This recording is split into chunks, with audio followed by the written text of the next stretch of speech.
بسم الله الرحمن الرحيم نحمده ونصلي على رسوله الكريم أما بعد. What is knowledge? Knowledge is that you know a tomato is a fruit. No? Tomato fruit is a vegetable. It's a fruit. So knowledge is when you know tomato is a fruit. And wisdom is when you know not to put a tomato in a fruit salad. Do you understand? So you have knowledge and you also have wisdom. So knowledge is easily acquired.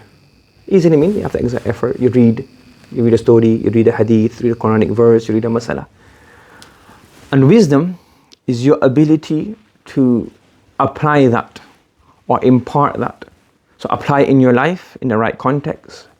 Your ability to impart it to others, not just by absolving yourself of the responsibility, but you are able to put it across in a way where that person takes it on.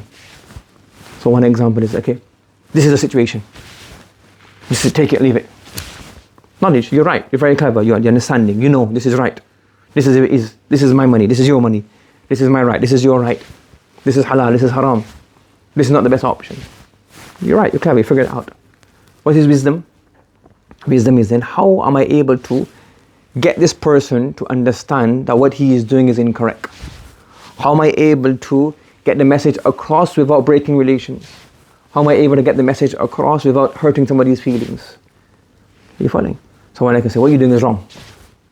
Now, I may be right. But wisdom is then understanding, thinking, having the ability to be able to get that message across in the best way.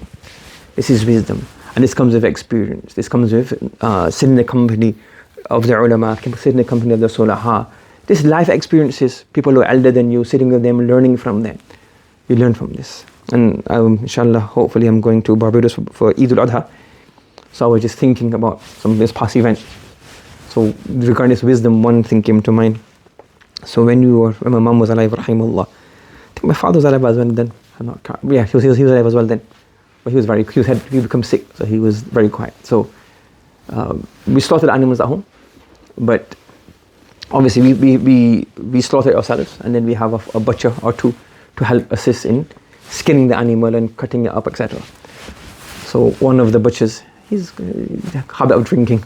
He's drunk and he drinks a lot, but he's not dangerous. He just drinks sometimes. So if you get sometimes it's a bit problem, you tell him 1 week in advance, phone him the day before, don't drink today. Tomorrow you got work to do. And it's still sometimes he come in the morning, he's drunk. Yes, but he does the job. So he helped out and he, don't know if he's still alive.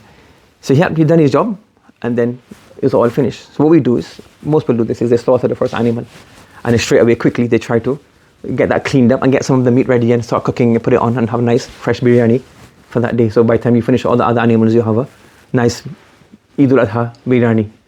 Yeah, sorry for those people who live in England, you have chicken or you have to have old meat. We get the fresh meat. Those who live in other countries, you're able to have it straight away immediately.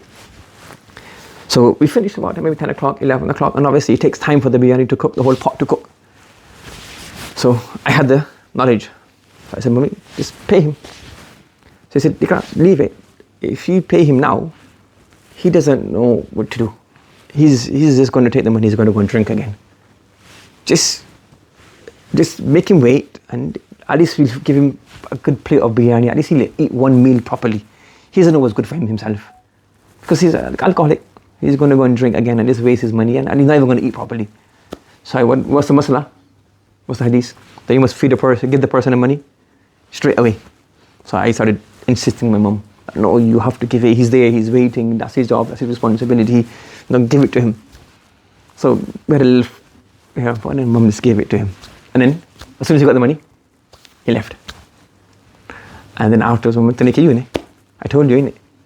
So I was going to pay him the money. It's no difference. But I'm not delaying the payment because I don't want to pay him.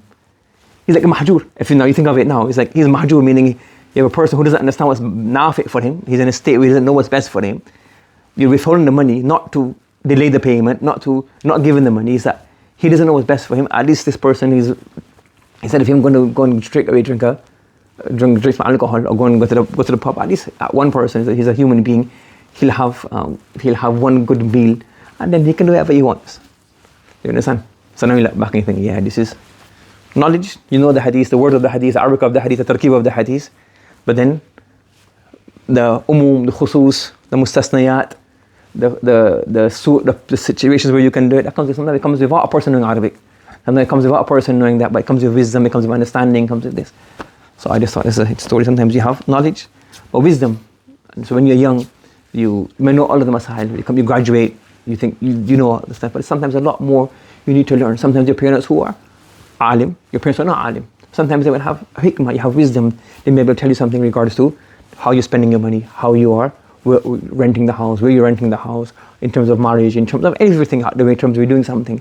They may, in terms of who your friends are, who you're hanging out with. You'll say, no, you might know the raw masala.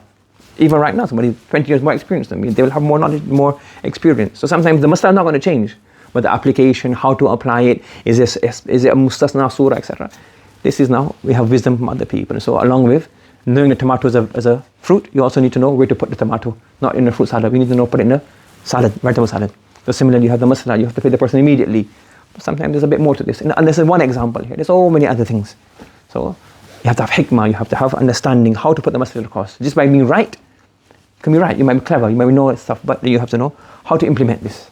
So this, inshallah, hopefully this benefit other people as well. That, sometimes you stay a bit calm, listen to the elders, learn from their tajribah. Allah subhanahu wa ta'ala gives ability to act. Subhanallah wa bihamdi, subhanakallahumma wa bihamdika, wa nashhadu an la ilaha illa anta, nastaghfiruka wa natubu ilayk.